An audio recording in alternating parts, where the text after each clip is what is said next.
Hi, it's story time again. Are we ready for another tale? Wonderful. Well, if you settle down, close your eyes and listen. I will read for you Min, a story by Lucy Maud Montgomery.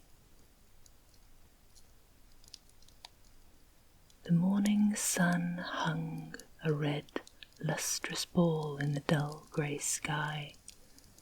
A light snow had fallen in the night, and the landscape, crossed by spider-like trails of fences, was as white and lifeless as if wrapped in a shroud.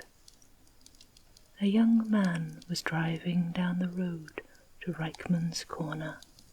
A youthful face, visible above the great coat, was thoughtful and refined, the eyes deep blue and particularly beautiful, the mouth firm yet sensitive. It was not a handsome face, but there was a strangely subtle charm about it. The chill breathlessness of the air seemed prophetic of more snow. The Reverend Alan Telford looked across the bare waters and cold white hills and shivered, as if the icy lifelessness about him were slowly and relentlessly creeping into his own heart and life. He felt utterly discouraged. In his soul he was asking bitterly what good had come of all his prayerful labours among the people of this pinched, narrow world, as rugged and unbeautiful in form and life as the barren hills that shut them in. He had been 2 years among them, and he counted it 2 years of failure. He had been too outspoken for them. They resented sullenly his direct and incisive tirades against their pet sins. They viewed his small innovations on their traditional ways of worship with disfavour and distrust, and shut him out of their lives with an ever-increasing coldness. He had meant well and worked hard, and he felt his failure keenly. His thoughts reverted to a letter received the preceding day from a former classmate, stating that a pastorate of a certain desirable town church had become vacant, and hinting that a call was to be moderated for him unless he signified his unwillingness to accept. 2 years before, Alan Telford, fresh from college and full of vigorous enthusiasm and high ideas, would have said, "No, that is not for me. My work must lie among the poor and lowly of earth, as did my master's. Shall I shrink from it because to worldly eyes the way looks dreary and uninviting?" Now, looking back on his 2 years' ministry, he said wearily, "I can remain here no longer. If I do, I fear I shall sink down into something almost as pitiful as one of these canting, gossiping people myself. I can do them no good. They do not like or trust me. I will accept this call and go back to my own world." Perhaps the keynote of his failure was sounded in his own words, "my own world." He had never felt, or tried to feel, that this narrow sphere was his own world. It was some lower level to which he had come with good tidings and honest intentions, but unconsciously he had held himself above it, and his people felt and resented this. They expressed it by saying he was stuck up. Reichmann's Corner came into view as he drove over the brow of the long hill. He hated the place, knowing it well for what it was, a festering hotbed of gossip and malice. the habitat of all the slanderous rumours and innuendos that permeated the social tissue of the community. The newest scandal, the worst flavoured joke, the latest details of the most recent quarrel were always to be had at Reichmann's store. As the minister drove down the hill, a man came out of a small house at the foot and waited on the road. Had it been possible, Telford would have pretended not to see him, but it was not possible, for Isaac Gallatly meant to be seen, and hailed the minister cheerfully. "Good morning, Mr. Telford. You won't mind giving me a lift down to the corner, I dare say." Telford checked his horse reluctantly, and Gallatly crawled into the cutter. He was that most despicable of created beings, a male gossip, and he spent most of his time travelling from house to house in the village, smoking his pipe in neighbourly kitchens, and fanning into an active blaze all smouldering feuds of the place. He had been nicknamed the Morning Chronicle by a sarcastic schoolteacher who had sojourned a winter at the corner. The name was an apt one, and clung. Telford had heard it. "I suppose he is starting out on his rounds now," he thought. Gallatly plunged undauntedly into the conversational gap. "Quite a fall of snow last night. Reckon we'll have more for long. That was a grand sermon you gave last Sunday, Mr. Telford. Reckon it went home to some folks, judging from all I've heard. It was needed, and that's a fact. Live peaceably with all men. That's what I lay out to do. There ain't a house in the district but what I can drop into and welcome. 'Tain't everybody in Reichmann's Corner can say the same." Gallatly squinted out of the corner of his eye to see if the minister would open on the trail of his hint. Telford's passive face was discouraging, but Gallatly was not to be baffled. "I suppose you haven't heard about the row at Palmer's last night?" "No." The monosyllable was curt. Telford was vainly seeking to nip Gallatly's gossip in the bud. The name of Palmer conveyed no especial meaning to his ear. He knew where the Palmer homestead was, and that the plaintive-faced, fair-haired woman, whose name was Mrs. Fuller, and who had come to church occasionally, lived there. His knowledge went no further. He had called 3 times and found nobody at home, at least to all appearances. Now he was fated to have the whole budget of some vulgar quarrel forced on him by Gallatly. "No, everyone's talking of it. The long and short of it is that Min Palmer has had a regular up-and-down row with Rose Fuller, and turned her and her little girl out of doors. I believe the 2 women had an awful time. Min's a tartar when her temper's up, and that's pretty often. Nobody knows how Rose managed to put up with her for so long, but she has had to go at last. Goodness knows what the poor critter'll do. She hasn't a cent nor a relation. She was just an orphan girl that Palmer brought up. She's at Rawlings's now. Maybe when Min cools off she'll let her go back, but it's doubtful. Min hates her like absin. Min hates her like poison."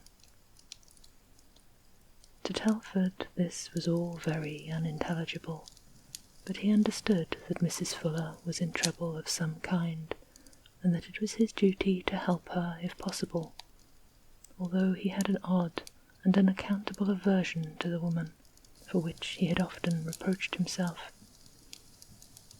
"Who is this woman you call Min Palmer?" he said coldly. "What are the family circumstances?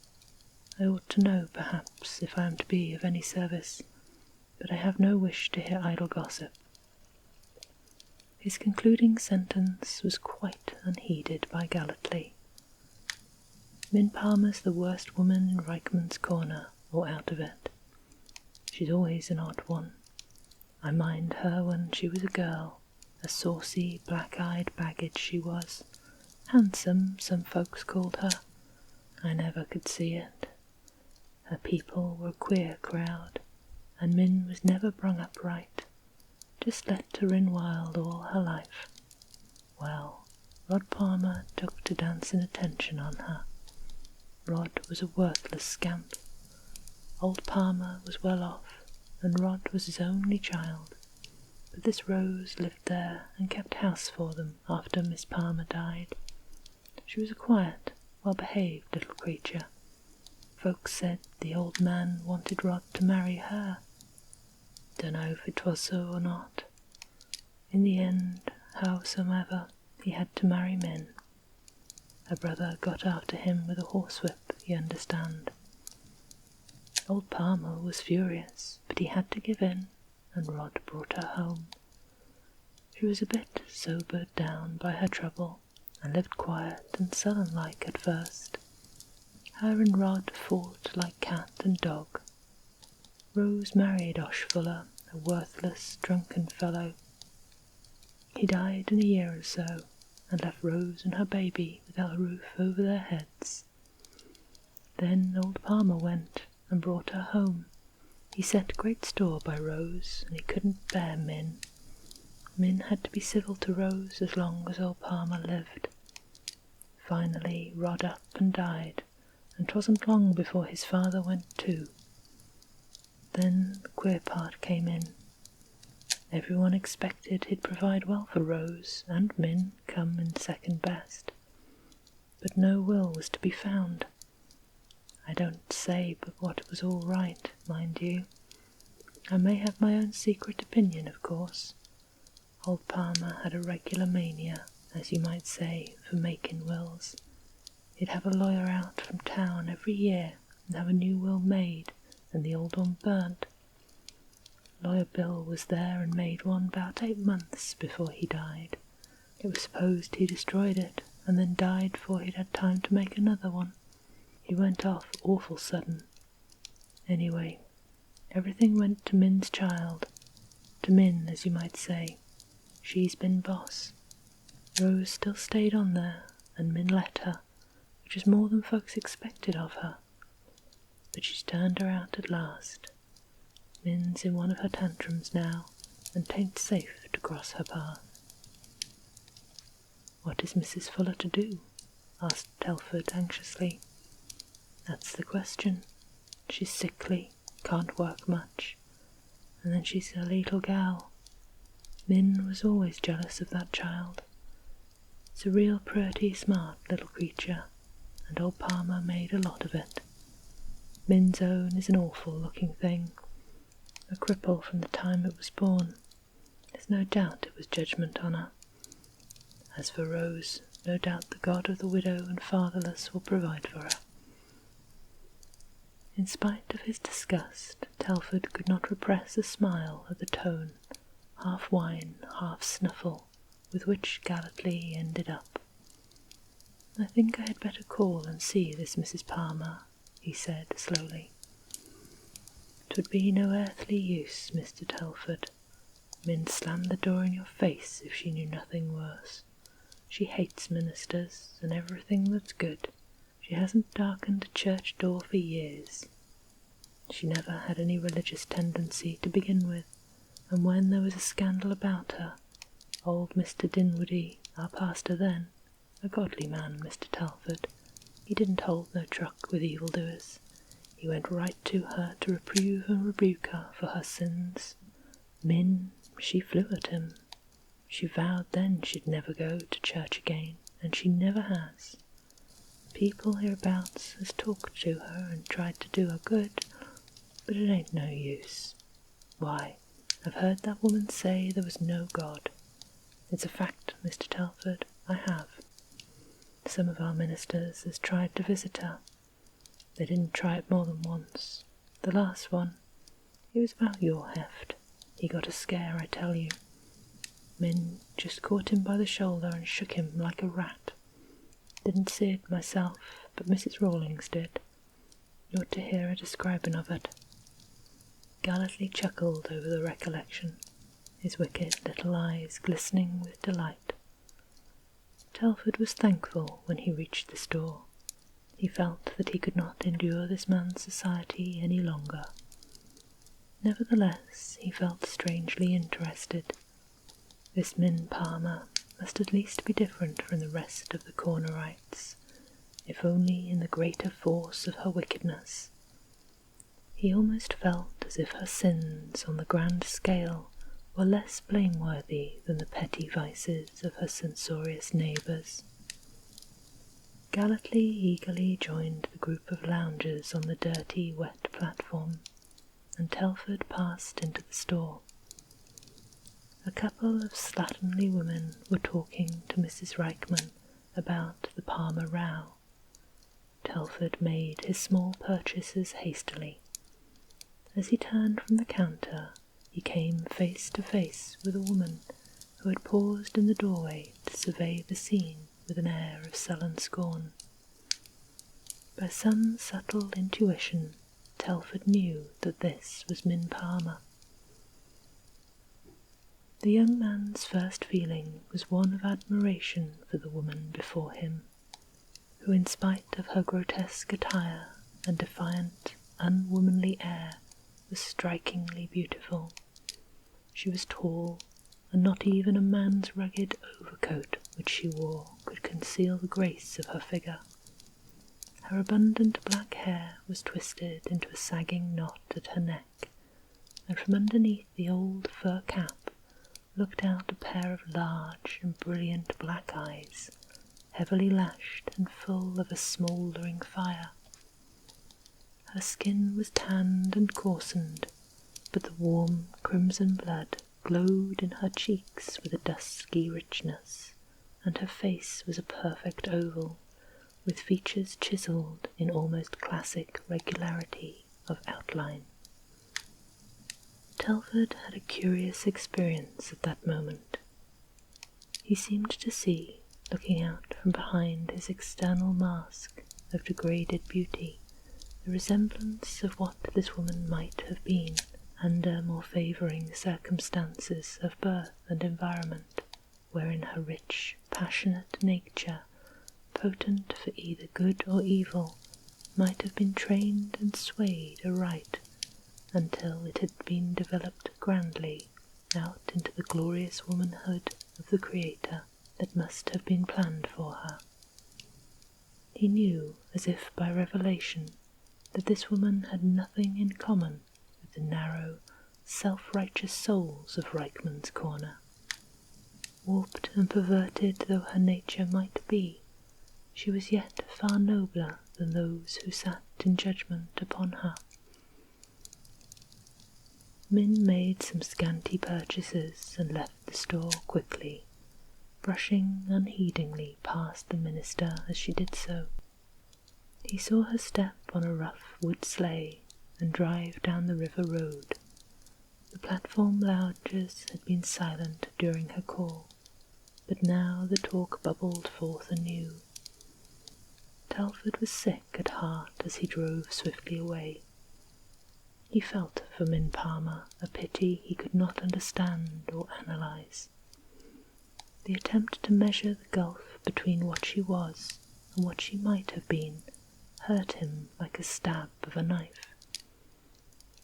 He made several calls at various houses along the river during the afternoon. After dinner, he suddenly turned his horse toward the Palmer place. Isaac gallantly comfortably curled up in a neighbour's chimney corner, saw him drive past. "If the minister ain't going to Palmer's after all," he chuckled. "He's a set one when he does take on a notion. Well, I warned him what to expect. If Min claws his eyes out, he'll only have himself to blame." Telford was not without his own misgivings as he drove into the Palmer's yard. He tied his horse to the fence and looked doubtfully about him. Untrodden snowdrifts were heaped about the front door, so he turned toward the kitchen and walked slowly past the bare lilac trees along the fence. There was no sign of life about the place. It was beginning to snow again, softly and thickly, and the hills and river was hidden behind a misty white veil. He lifted his hand to knock, but before he could do so, the door was flung open, and Min herself confronted him on the threshold. She did not now have on a man's overcoat which she had worn at the store, and her neat, close-fitting, homespun dress revealed to perfection the full, magnificent curves of her figure. Her splendid hair was braided about her head in a glossy coronet, and her dark eyes were ablaze with ill-suppressed anger. Again Telford was overcome by a sense of her wonderful loveliness. Not all the years of bondage to ill temper and misguided will had been able to blot out the beauty of that proud, dark face. She lifted one large but sharply brown hand and pointed to the gate. "Go," she said threateningly.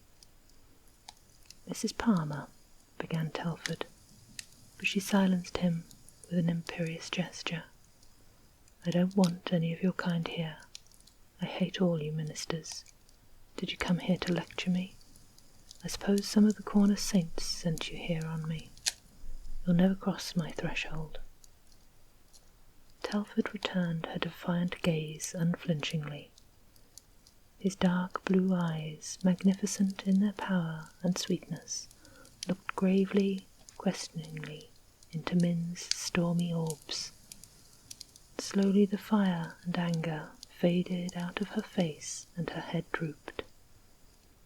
"I ain't fit for you to talk to anyway," she said, with a sort of sullen humility. "Maybe you mean well, but you can't do me any good. I'm past that now. The corner saints say I'm possessed of the devil. Perhaps I am, if there is one." "I do mean well," said Telford slowly. "I did not come here to reprove you. I came here to help you, if I could, if you need help, Mrs. Palmer." "Don't call me that," she interrupted passionately. She flung out her hands as if pushing some loathly, invisible thing from her. "I hate the name, as I hated all who bore it. I never had anything but wrong and dog usage from them all. Call me Min. That's the only name that belongs to me now." "Go. Why don't you go? Don't stand there looking at me like that. I'm not going to change my mind. I don't want any praying and whining around me. I've been well sickened of all that. Go." Telford threw back his head and looked once more into her eyes. The long look passed between them. Then he silently lifted his cap, and with no word of farewell, he turned and went down to the gate. A bitter sense of defeat and disappointment filled his heart as he drove away. Min stood in the doorway and watched the sleigh out of sight down the river road. Then she gave a long, shivering sigh that was almost a moan. "If I had met that man long ago," she said slowly, as if groping vaguely in some hitherto unsounded depth of consciousness, "I would never have become what I am. I felt that as I looked at him. It all came over me with an awful, sickening feeling, just as if we were standing alone somewhere out of the world, but there was no need of words to say things. He doesn't despise me. He wouldn't sneer at me, bad as I am, like those creatures up there. He could have helped me if I had met in time, but it's too late now." She locked her hands over her eyes and groaned, swaying her body to and fro in one mortal agony. Presently She looked out again with hard, dry eyes. "What a fool I am," she said bitterly. "How the corner saints would stare if they saw me. I suppose some of them do." With a glance at the windows of a neighbouring house. Yes, there's Mrs. Rawlings staring out, and Rose peeking over her shoulder. Her face hardened. The old sway of evil passion reasserted itself. She shall never come back here. Never. Oh, she was a sweet-spoken cat of a thing, but she had claws. I've been blamed for all the trouble, but if I ever had a chance, I'd tell that minister how she used to twit and taunt me in that sugary way of hers, how she schemed and plotted against me as long as she could. More fool I to care what he thinks either. I wish I were dead. If 'twasn't for the child, I'd go and drown myself at the Black Spring hole down there. I'd be well out the way. It was a dull grey afternoon a week afterwards, when Alan Telford again walked up the river road to the Palmer place. The wind was bitter, and he walked with bent head to avoid its fury. His face was pale and worn, and he looked years older. He passed at the rough gate and leaned over it, while he scanned the house and its surroundings eagerly. As he looked, the kitchen door opened, and Min, clad in the old overcoat, came out and walked swiftly across the yard. Telford's eyes followed her with pitiful absorption. He saw her lead a horse from the stables and harness it to a wood sleigh loaded with bags of grain. Once she paused to fling her arms about the animal's neck, laying her face against it with a caressing motion. The pale minister groaned aloud. He longed to snatch her forever from that hard, unwomanly toil, and fold her safely away from jeers and scorn in the shelter of his love. He knew it was madness. He told himself so every hour in which Min's dark, rebellious face had haunted him. Yet none the less, he was under its control. Min led the horse across the yard and left it standing before the kitchen door. She had not seen the bowed figure at the gate. When she reappeared, he saw her dark eyes and the rose-red lustre of her face gleam out from under the old crimson shawl wrapped about her head. As she caught the horse by the bridle, the kitchen door swung heavily to with a sharp, sudden bang. The horse, a great, powerful, nervous brute, started wildly and then reared in terror. The ice underfoot was glib and treacherous. Min lost her foothold and fell directly under the horse's hoofs as they came heavily down. The animal, freed from her detaining hand, sprang forward, dragging the laden sleigh over the prostrate woman. It had passed in a moment. The moveless figure lay where it had fallen, one outstretched hand grasping the whip. Telford sprang over the gate and rushed up the slope like a madman. He flung himself on his knees beside her. "Min, Min," he called wildly. There was no answer. He lifted her in his arms and staggered into the house with his burden, his heart stilling with a horrible fear as he laid her gently down on the old lounge in one corner of the kitchen. The room was a large one, and everything was neat and clean.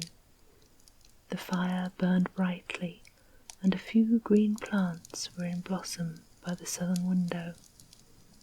Beside them sat a child of about 7 years, who turned a startled face at Telford's reckless entrance. The boy had Min's dark eyes and perfectly chiselled features, refined by suffering into cameo-like delicacy, and the silken hair fell in soft, waving masses about the spiritual little face. By his side nestled a tiny dog, with satin ears and paws fringed with ravelled silk. Telford paid heed to nothing, not even the frightened child. He was one distraught. "Min," he wailed again, striving tremblingly to feel her pulse, while cold drops came on his forehead. Min's face was as pallid as marble, save for one heavy bruise across the cheek, and a cruel cut at the edge of the dark hair, from which the blood trickled down on the pillow.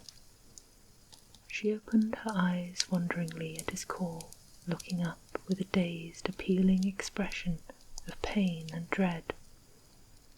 A low moan broke from her white lips. Telford sprang to his feet in a tumult of quivering joy.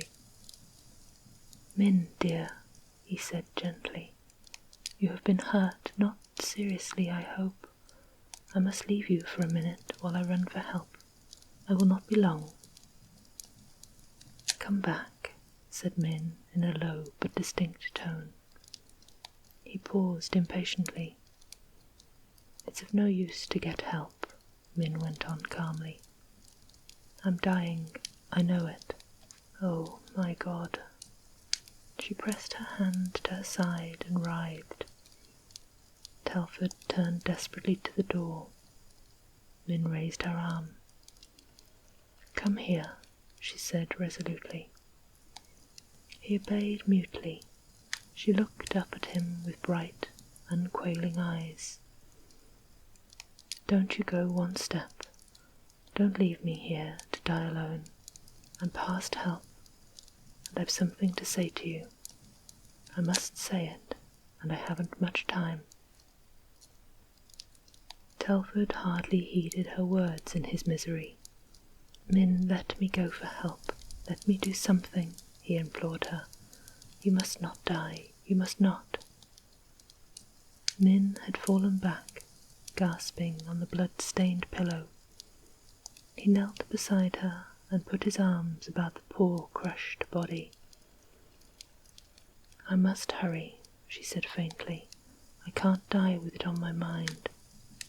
Rose, it's all hers, all. There was a will, he made it, old Grandfather Palmer. He always hated me. I found it before he died and read it. He left everything to her, not a cent to me or his son's child. We were to starve, beg. I was like a madwoman. When he died, I hid the will. I meant to burn it, but I never could. It's tortured me, day and night. I've had no peace. You'll find it in a box in my room. Tell Rose how wicked I've been. And my boy, what will become of him? Rose hates him. She'll turn him out or ill-treat him." Telford lifted his white, drawn face. "I will take your child, Min. He shall be to me as my own son." An expression of unspeakable relief came into the dying woman's face. "It's good of you. I can die in peace now. I'm glad to die, to get clear of all of it. I'm tired of living so. Perhaps I'll have a chance somewhere else. I've never had any here." The dark eyes drooped, closed. Telford moaned shudderingly. Once again Min opened her eyes and looked straight into his. "If I had met you long ago, you would have loved me, and I would have been a good woman. It is well for us, for you, that I am dying. Your path will be clear. You will be good and successful, but you will always remember me." Telford bent and pressed his lips to Min's pain-blanched mouth. "Do you think we will ever meet again?" she said faintly. "Out there, it's so dark. God can never forgive me. I've been so wicked."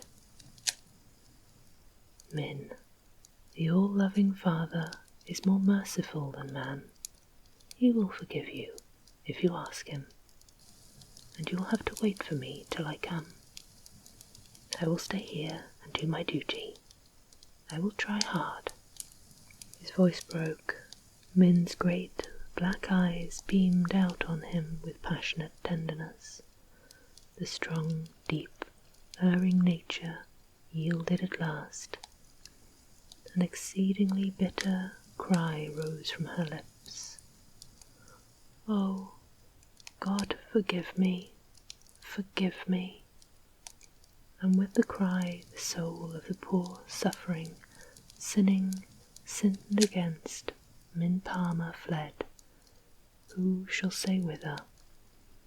Who shall say that her remorseful cry was not heard, even at that late hour, by a judge more merciful than her fellow creatures?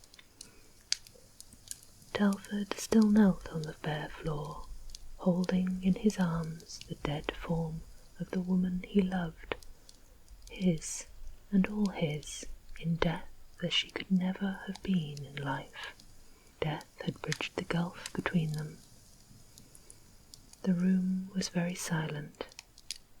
To Min's face had returned something of its girlhood innocence. Its hard, unloving lines were all smoothed out. The little cripple crept timidly up to Telford, with the silky head of the dog pressed against his cheek. Telford gathered the distorted little boy to his side and looked earnestly into the small face, Min's face, purified and spiritualized. He would have him near him always. He bent and reverently kissed the cold face, the closed eyes and the blood-stained brow of the dead woman. Then he stood up. "Come with me, dear," he said gently to the child. The day after the funeral, Alan Telford sat in the study of his little manse among the encircling wintry hills. Close to the window sat Min's child, his small beautiful face pressed against the panes, and the bright-eyed dog beside him.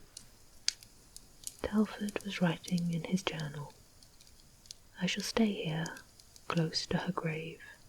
I shall see it every time I look from my study window, every time I stand in my pulpit, every time I go in and out among my people. I begin to see wherein I have failed. I shall begin again, patiently and humbly. I wrote today to decline the church call. My heart and work are here." He closed the book and bowed his head on it. Outside the snow fell softly. He knew that it was wrapping up the new-made grave on the cold, fir-sentinelled hillside with a stainless shroud of infinite purity and peace. Peaceful slumbers. Sleep sweet.